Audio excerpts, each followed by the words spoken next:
Hi guys, today's lesson is lesson 1C, so it's the third page in on your notes packet. And today we're going to continue our lesson with dividing, but now we're going to divide and get decimal answers. So before we get into that lesson, I want to review the steps for dividing with just a kind of fun short video for you here. Nothing can stop you, so just listen. Divide, multiply, and subtract. Bring it on down and bring it on back. Divide, multiply, and subtract. Bring it on down and bring it on back. Oh, yo, I'm gonna teach you something about long division. After watching this, we'll do it with more precision. I'm coming at you hard. My name's T-Billy. Time to master the vowels and dividend. Divide, First, divide these two numbers. multiply, And multiply 6 times 6. subtract. Subtract 36 minus 36. Bring it on down and bring it on back. Divide, multiply, and subtract. Bring it on down and bring it on back. Divide, multiply, and subtract. Bring it on down and bring it on back. There's a little more to that video, but you get the idea. All right, so today we're going to add this whole idea of dividing and getting decimal answers. So just a reminder, we won't have remainders. So at the top of our problem, we won't put a remainder with a number after it or an R with a number after it like maybe you've done before. We're going to continue to follow that Berger method. So divide, multiply, subtract, bring it down, and then they were saying bring it on back, which just means repeat that over again. Now, when we get to the point where we have this leftover part, so like this, I've divided 4 into 34, and it went 8 times, and 8 times 4 is 32, and I subtracted, and I got this leftover part 2 with no numbers left up here to bring down. What I'm going to do is I'm going to add a decimal point in the dividend, the number I'm dividing into, and a decimal point in the divisor, the number the quotient, the answer. And we're going to add a 0 only in the dividend, only in the number we're dividing into. There's the only place we'll put the 0. And we'll add this decimal point only this time, only once in each of these spots. We won't ever add another decimal point. Numbers don't get more than one decimal point.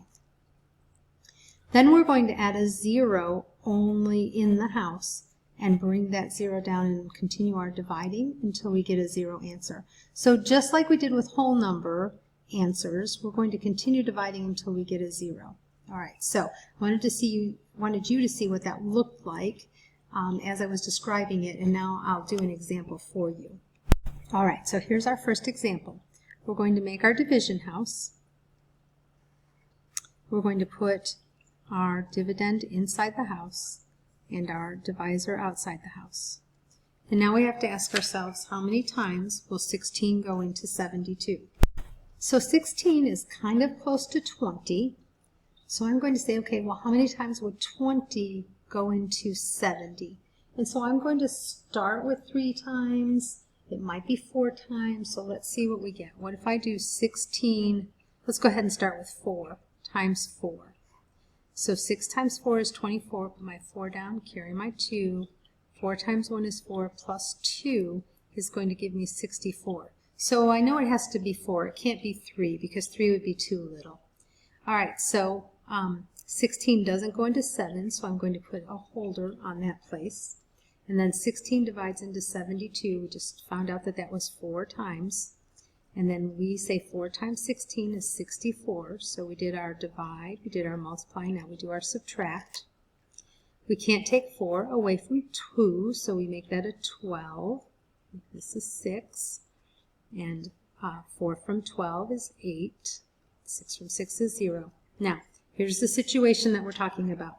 We don't have any numbers to bring down, but we still have this 8. And so maybe before in elementary you put an R8 up here.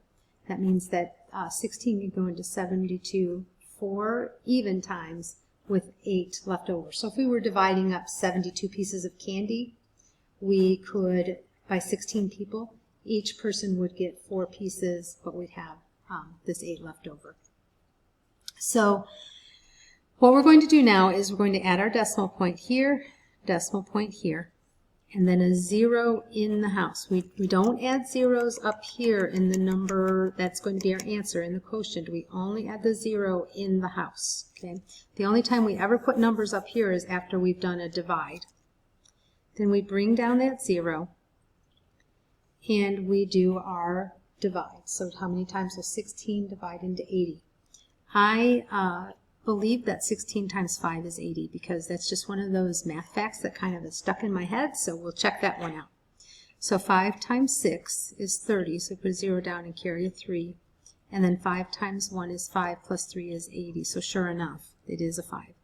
So we put our 5 up here because 16 divides into 80 5 times. Now we multiply. 16 times 5 is 80. We do our subtract, and now you can see we have a 0. So our answer here is 4 5/10.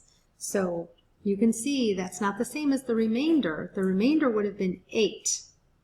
So decimals and remainders are not going to be the same answers. We can't just put 4.8 up here. That won't work. It will never be the right answer unless it is, just so happens that they match. So it won't be the same number as this. We add a decimal point, add a 0 inside the house, bring it down, and continue dividing.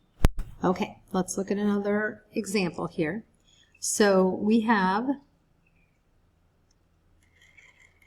379 is our dividend, divided by 8 is our divisor. Can 8 divide into 3? It can't, so I like to put the placeholder up there. Can 8 divide into 37? We know that it can. We probably about 4 times, right? Because we know that 8 times 4 is 32. Do our multiply, subtract. Subtract is 5. Check. Is 5 less than 8? It is, so we're good there. Then bring down our 9. How many times will 8 divide into 59? Well, 8 times 7 is 56. So that would be 56 here. 8 times 7 is 56. We do our subtract. 9 minus 6 is 3. Check. Is 3 less than 8? It is. Okay. But now we don't have any numbers to bring down, and we can't just do remainder 3 up here anymore.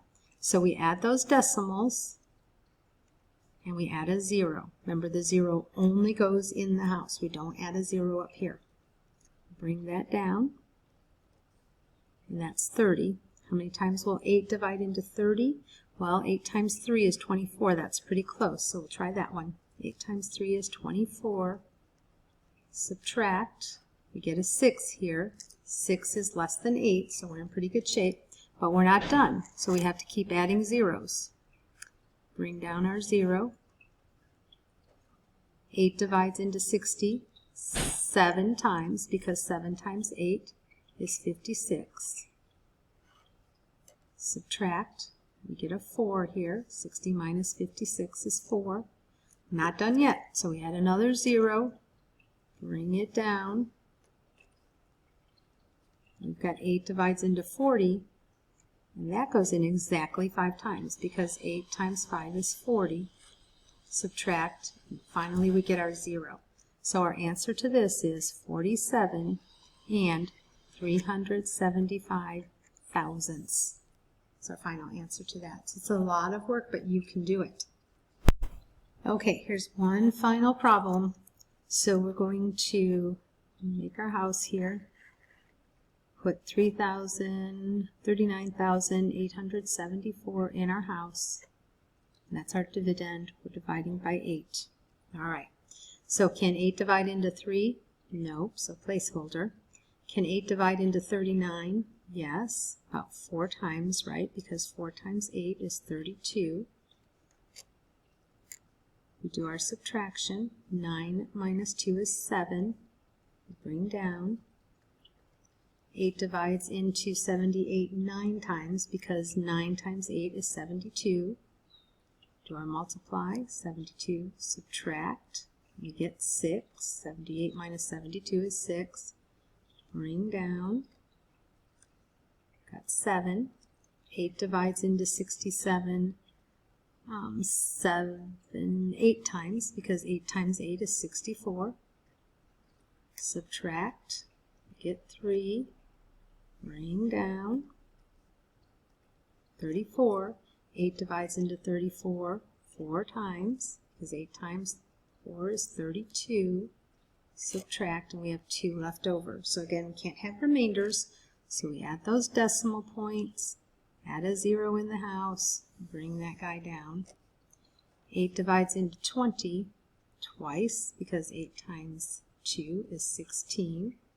Subtract, we get 4, add a 0, bring it down, and 8 divides into 40 5 times.